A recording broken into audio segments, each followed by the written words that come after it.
여러분, 오늘은 8월 첫 주입니다. 오늘 주보 맨 뒷면에 보시면 8월 목회 기도를 제가 실어놨습니다. 우리 함께 이 기도를 하나님 앞에 드리고 오늘 말씀을 함께 듣도록 하겠습니다. 우리 화면에도 나와 있습니다. 우리 함께 기도하겠습니다.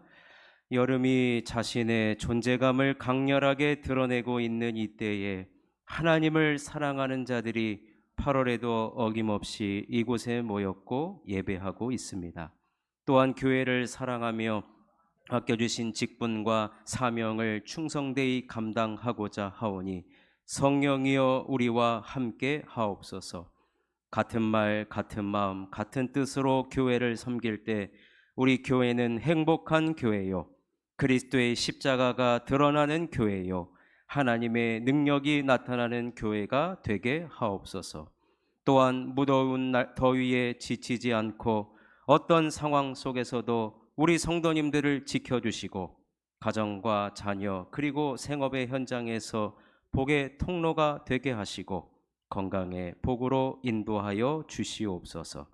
8월에도 다복 시리즈를 통해 우리의 삶이 다복하게 하시고 더 많은 복이 임하는 우리 모두가 되게 하옵소서.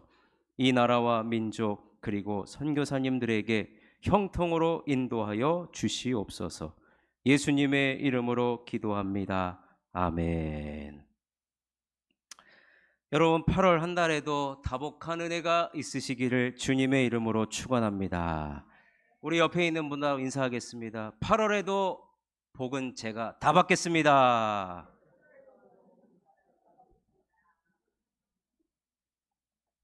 오늘 말씀의 제목은 교회는 내 사랑, 고린도전서 다복 시리즈 두 번째 말씀을 전하려고 합니다. 지난주에 바울이 교회를 얼마나 사랑하는지, 특별히 고린도 교회를 향해 편지를 4번을 썼다라고 말씀을 드렸습니다.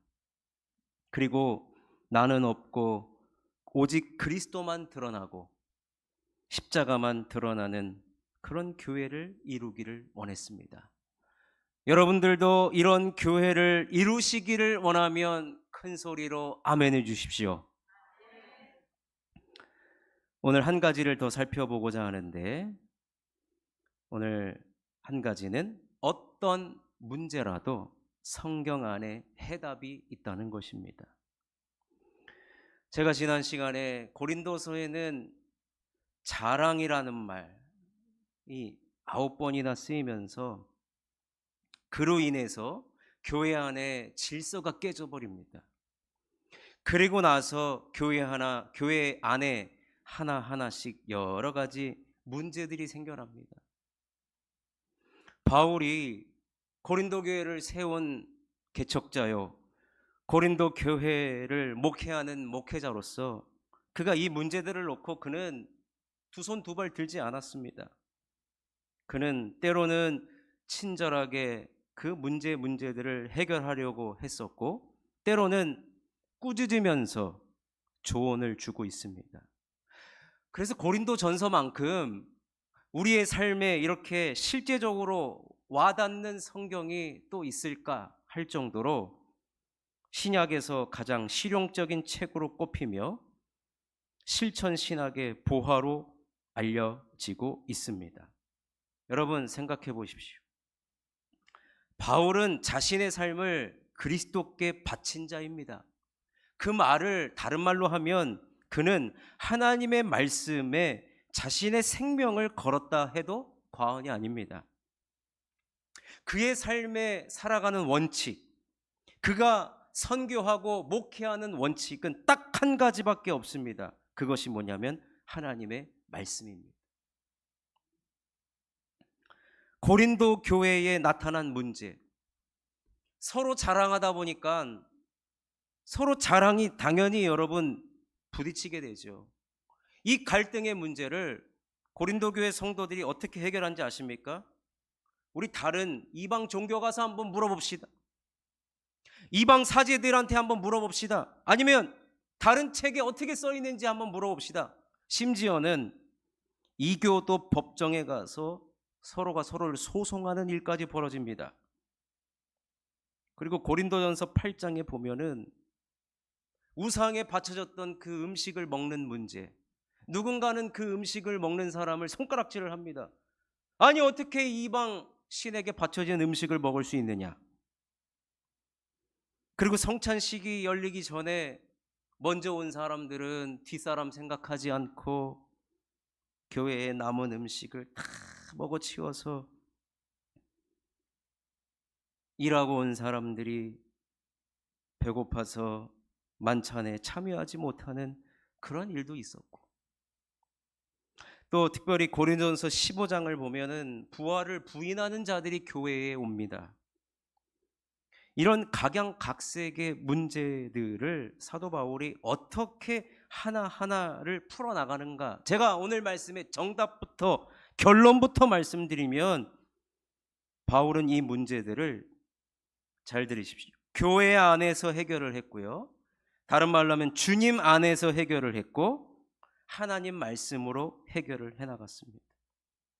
이 모든 문제들을 하나하나씩 판단하고 해결할 수 있는 근거는 오직 하나님의 말씀 이외에는 없다는 것입니다. 그래서 바울은 그런 문제를 교회 안에서, 주님 안에서, 말씀 안에서 해결하면 해결할수록 고린도 교회가 하나님의 말씀이 중심이 되는 교회, 그리스도가 중심이 되는 교회, 그래서 문제가 해결되고, 여러분 문제가 해결되니까 생명력이 넘쳐납니다. 은혜가 넘쳐납니다. 복이 흘러 넘치는 그런 교회, 그런 교회를 바울은 이루어 갔다는 것입니다. 이 원리를 여러분 우리의 삶에 적용을 하고 우리 교회에 적용을 한다라고 하면요, 나에게 일어나는 어떠한 문제든지 여러분 교회 안에서 여러분 가지고 오십시오. 여러분 예전에 구약을 보면요, 예전에는 동물을 죽여서 제단에 올린 다음에 그것을 태웠단 말이에요. 그죠? 근데 그 동물이 여러분 사실 거룩하다고 할 수 있습니까? 아무리 동물도 이 제사에 드리기 위해서 가장 깨끗한 동물을 드렸거든요. 그런다 해도 여러분 그 동물은 하나님 보시기에 여러분 깨끗하지가 않습니다. 그래서 1년에 한 번씩 이 아무리 정결하게 한 그 동물을 올리는 이 번제단도 오염돼 있단 말이에요.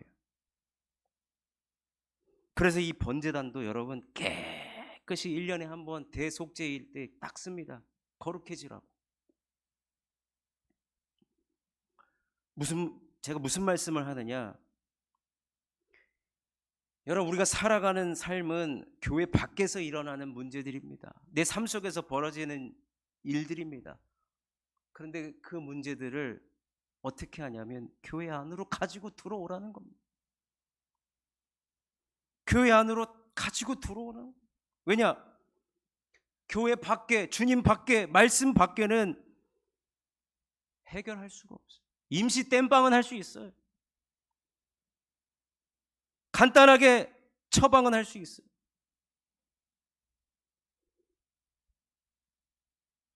여러분 꼭 나에게 이루 말할 수 없는 고난이 찾아오잖아요. 이때 성도 간에 두 부류로 나눠집니다.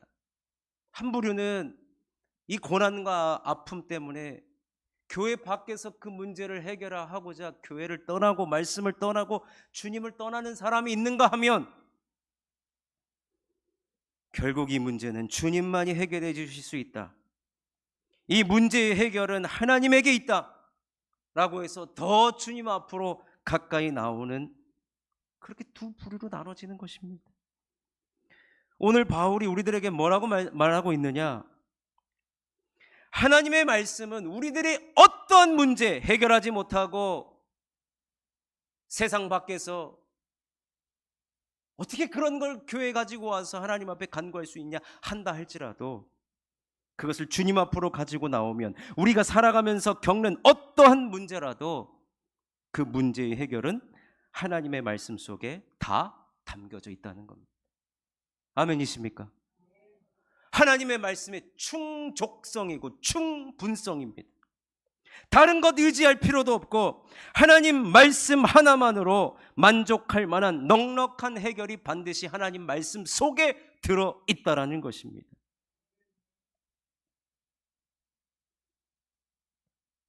로마가 그렇게 기독교를 핍박을 하다가 기독교를 공식적인 우리나라의 종교로 인정을 합니다. 그리고 나서 1000년이 지나요. 그런데 종교 개혁이 일어납니다. 여러분, 개혁이 왜 일어났습니까? 말씀 밖을 벗어난 것들이 교회 안에 너무 많이 있다는 거예요. 그래서 종교 개혁자들이 가장 먼저 주장하고 외치고 이것을 중심으로 종교 개혁을 일으켰던 것이 무엇이냐면 솔라 스크립투라입니다. 솔라 스크립투라. 오직 성경, 오직 말씀. 말씀에 비추어서 아닌 거는 과감하게 없애버리십시다. 제거해버리십시다. 당시 이 용어를 사용할 때는 교황, 교회, 교회의 전통, 종교회의, 개인적 친밀감, 주관적 감정, 이런 것 가지고 교회에서 말씀보다 앞서게 하지 말라 이거예요. 오직 성경만이 우리의 궁극적인 권위가 되고 이 말씀에 비추어서 판단하고 이 말씀이 말하는 것만 교회에서 행하자. 이것이 바로 종교개혁자들의 외침이었고 결국에는 이 솔라 스크립투라, 오직 성경, 오직 말씀이 앞으로 우리 그리스도인들의 삶의 방향성을 제시해 주고 있다는 것입니다. 그래서요 여러분, 사도 바울이 고린도 교회를 얼마나 사랑합니까? 4번의 편지를 보내면서 교회는 내 사랑이다라고 이렇게 표현하면서 결국에는 여러 가지 문제들로 인해서 교회가 자칫 잘못하면 무너질 수도 있는 상황에서도 바울은 이 말씀에 생명을 걸었고 말씀 위에 세워지는 교회를 원했기 때문에, 그것이 불가능하다라고 생각하지 않았기 때문에 그는 포기하지 않고 이 문제 하나하나들을 하나님 말씀을 통해 하나씩 하나씩 해결해 나가고 있다는 것입니다. 제가 예전에 한번 정말 우스갯소리로 한번 이야기한 적이 있는데, 미국 LA의 어느 한 지역의 한인교회가 오전에는 백인들이 예배를 드리고 이제 거기는 오후 예배가, 저녁 예배가 없으니까 오후에 한인교회가 예배를 거기서 빌려서 드렸어요. 그런데 그 교회가 이제 전교인 야유회를 하고자 결정을 했습니다. 그런데 야유회를 딱 하고 나서 교회가 사라져 버렸어요. 왜 사라졌는가? 야유회 때 우리 환경을 생각해서 우리가 쓰던 숟가락 젓가락을 쓰자, 파와, 스테인레스 파와. 야외까지 가가지고 또 설거지하기 귀찮으니까 우리 일회용 숟가락과 포크를 쓰자, 일회용 파. 나눠진 겁니다. 대판 싸움이 났어요. 그러면서 결론이 뭐냐? 교회가 여기만 있습니까? 일회용 파가 남았어요. 스테인레스 파는 나갔어요. 여러분, 이게 슬픈 일입니다. 여러분, 바울은요 지금 일회용파, 스테인레스파 그 차원이 아닙니다. 교회 안에 어떻게 이러한 문제들, 육체적인 문제, 음식의 문제, 어떻게 생각하면 참 유치한 문제이면서도 동시에 본질적인 문제, 그런 문제를 가지고 해결하지 못, 바울이 아니었으면요 여러분, 그냥 포기합니다. 내가 세운 교회가 몇 개인데 고린도 교회 하나 없어진다고 해서 뭐가 되는 거 아니니까, 이런 문제 골치 아프니까 나는 포기하겠습니다 라고 두 손 두 발 들었던 바울이 아닙니다. 이 교회는 주님의 몸된 교회이고 모든 물과 피를 흘리신 교회이고 누구보다도 주님이 사랑하시는 교회이기 때문에 나는 포기할 수 없습니다. 그래서 그는 모든 문제들 하나씩 도망가지 않고 맞섭니다. 무엇을 가지고? 하나님의 말씀을 가지고 말입니다. 그래서 오늘 우리가 읽은 고린도전서 4장 6절을 보시면 기록된 말씀 밖으로 넘어가지 말라, 이 원리를 가지고 하나씩 해결해 간 것을 보게 됩니다. 우리 한번 오늘 본문을 읽어 보도록 하겠습니다. 시작.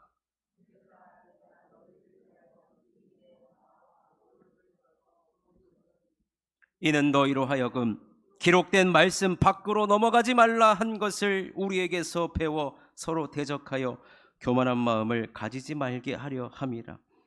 기록된 말씀 밖으로 넘어가지 말라는 거예요. 옛날에 여러분 보니까요, 국민학교 나오신 분 꽤 되시는 것 같아요. 국민학교. 저도 국민학교에서 초등학교로 바뀔 그쯤에 다녔어요. 저도 국민학교 출신입니다. 근데 국민학교 막 60명 70명 앉았는데 짝꿍하고 딱 앉게 되면 제일 먼저 하는 게 뭡니까? 우리 조영숙 권사님 정확하십니다. 선부터 그거예요.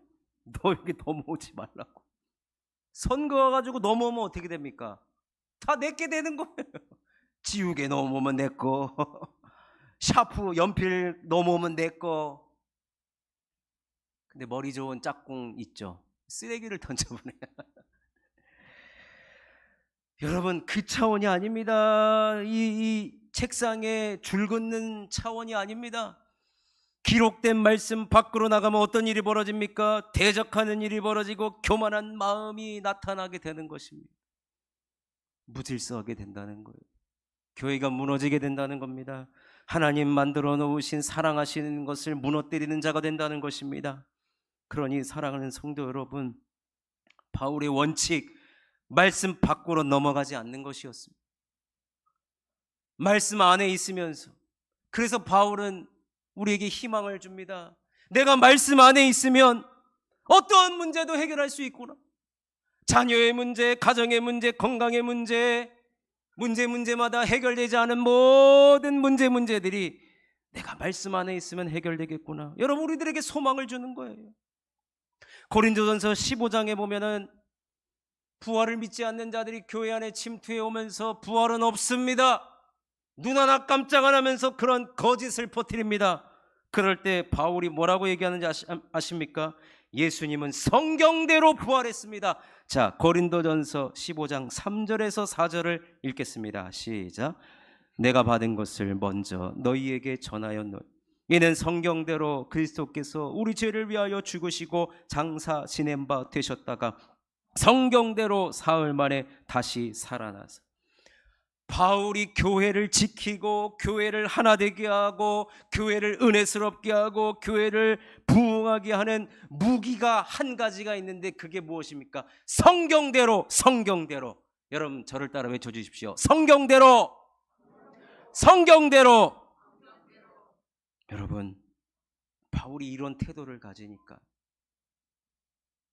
이런 태도를 가지고 교회 안에 있는 모든 문제를 다루니 하나씩 해결이 되더라 이거예요. 눈앞이 깜깜하고 안개가 짙게 드리웠지만 말씀을 가지고 성경대로를 외쳤더니 안개가 사라지듯이 선명하게 문제가 해결이 되고 교회가 교회다운 모습을 드디어 갖추어가기 시작하는 것입니다. 그래서 사랑하는 성도 여러분, 바울은 분명히 고린도 전서에서 자신을 본받으라 그랬어요. 내가 교회 사랑하는 법을 본받으라.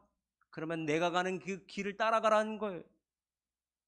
저나 여러분이나 결국에는 말씀을 따르는 삶, 그런 삶이야말로 나에게 일어난 모든 문제, 또 문제 앞에서 우리는 해결받을 수가 있다라는 것입니다.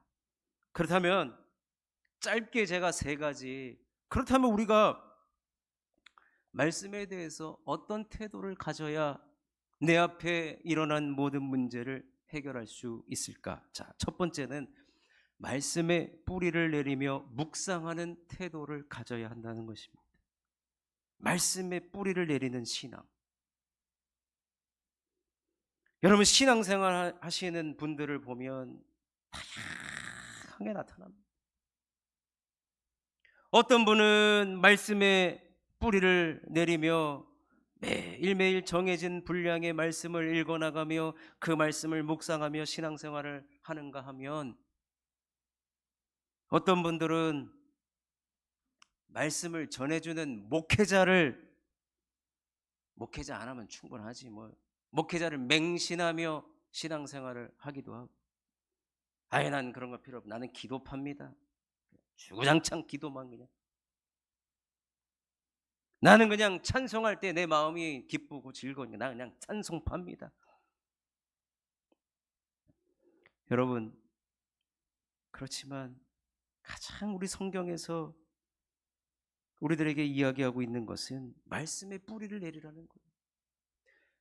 우리의 신앙이 어디에 근거로 있느냐? 장로교입니까? 순복음입니까? 침례교입니까? 성결, 그런 거 필요 없어요. 말씀에 뿌리를 내는 겁니다. 어떤 목사님 말씀 좋다더라, 필요 없어요. 말씀에 뿌리를 내리는 것입니다. 자, 여호수아서 1장 7절 8절을 한번 읽겠습니다. 시작. 오직 강하고 극히 담대하여 나의 종 모세가 내게 명령한 그 율법을 다 지켜 행하고 우로나 좌로나 치우치지 말라. 그리하면 어디로 가든지 형통하리니 이 율법책을 내 입에서 떠나지 말게 하며 주야로 그것을 묵상하여 그 안에 기록된 대로 다 지켜 행하라. 그리하면 내 길이 평탄하게 될 것이며 내가 형통하리라.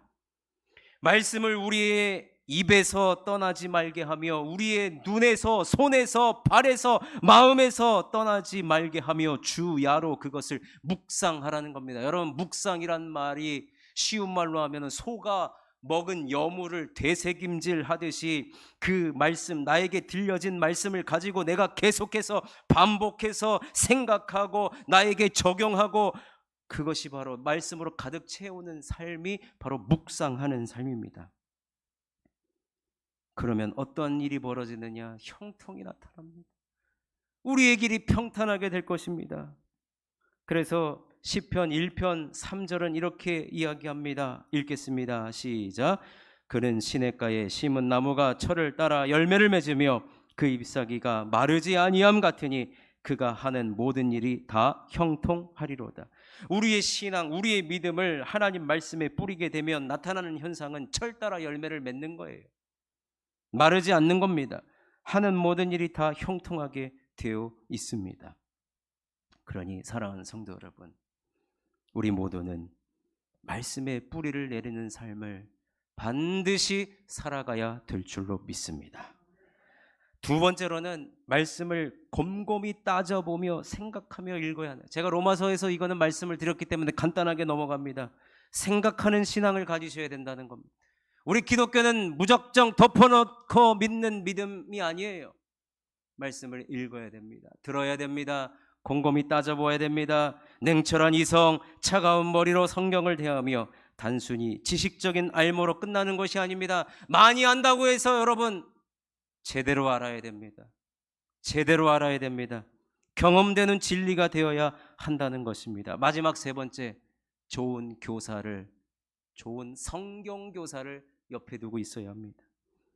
여러분, 바울도 훌륭한 성경 교사가 있었습니다. 그는 가말리엘이라는 훌륭한 성경 교사였습니다. 당대 최고의 랍비라는 사람에게 그나 성경을 배웠거든요. 그리고 그가 회심한 이후에는 성령이 그의 스승이 되어 주셨습니다. 그래서 어두웠던 그의 눈에 성령이 빛을 비춰줘서 하나님의 말씀을 깨닫게 되었던 것입니다. 그러니 사랑하는 성도 여러분, 여러분에게는요, 여러분보다 제가 신학 공부를 했기 때문에, 제가 신학 공부를 9년을 했기 때문에 하나라도 더 잘 알겠죠? 인정하십니까? 예, 이건 인정해 주셔야죠. 제가 이제 우기는 거 아니지 않습니까? 여러분보다 제가 여러분 열심히 그 시간 사실 때 저도 신학교 가서 신학 공부를 저는 9년을 했습니다.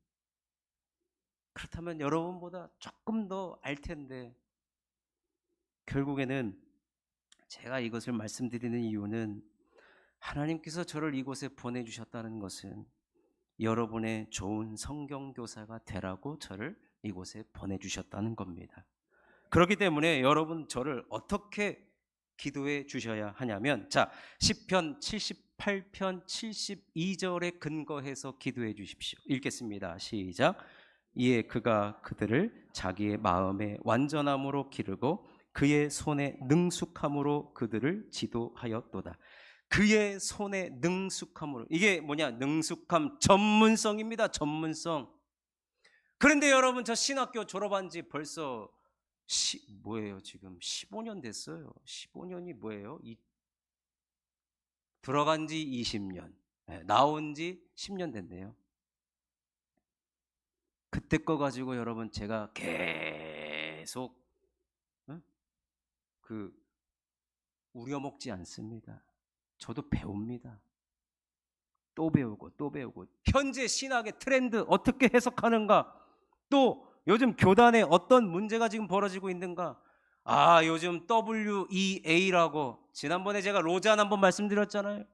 이번엔 또 WEA라고 여러분 아마 국민일보나 이런 데서 아마 접할 수 있을 겁니다. 이것 때문에 지금 한국 교회가 지금 난리가 나고 있습니다. 또 우리 교단 어떤 교회에서 중심으로 해서 언젠가 한번 제가 또 말씀드릴 기회가 있을 텐데, 능숙함을 위해서 기도해 주십시오.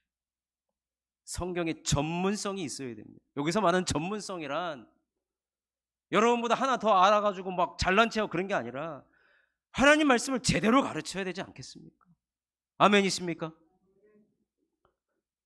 그래야 여러분의 인생이 여러분에게 어떠한 질문을 던지든지 하나님의 말씀으로 제가 대답할 수 있도록 조언도 드리고, 그런 전문성을 제가 가져야 되는 것입니다. 오늘 말씀을 마무리하겠습니다. 고린도전서를 읽어보시면, 아니 무슨 이런 문제까지 교회에 있어 라고 할 정도, 입에 담기 너무나도 부끄럽고 너무나도 수준 떨어지는 문제들도 등장을 합니다. 사도 바울의 입장에서 이 문제들을 여러분 대했을 때 그는 막막했습니다. 참 난감하다 했습니다만, 그는 말씀 밖에서 문제의 해결을 찾은 것이 아닙니다. 말씀 밖이 위험하고 말씀 밖으로 가면 교만하다는 것을 잘 알았기 때문에 그는 철저하게 말씀 안에서, 주님 안에서, 교회 안에서 문제의 해결을 찾았습니다. 시간이 갈수록 말씀 속에서 답을 얻었고 말씀을 통해 해결을 해나가는 것을 보게 됩니다. 그러니 사랑하는 성도 여러분, 다복한 삶이란, 다시 복음 앞으로 나아가는 삶이란 말씀 안에 거하는 삶인 줄로 믿습니다. 말씀 안에서 기쁨을 누리고 말씀 안에서 해결을 누리는 삶인 줄로 믿습니다. 말씀대로 이루어짐을 여러분 생각해 보십시오. 부활이 여러분 어디 말처럼 쉽습니까?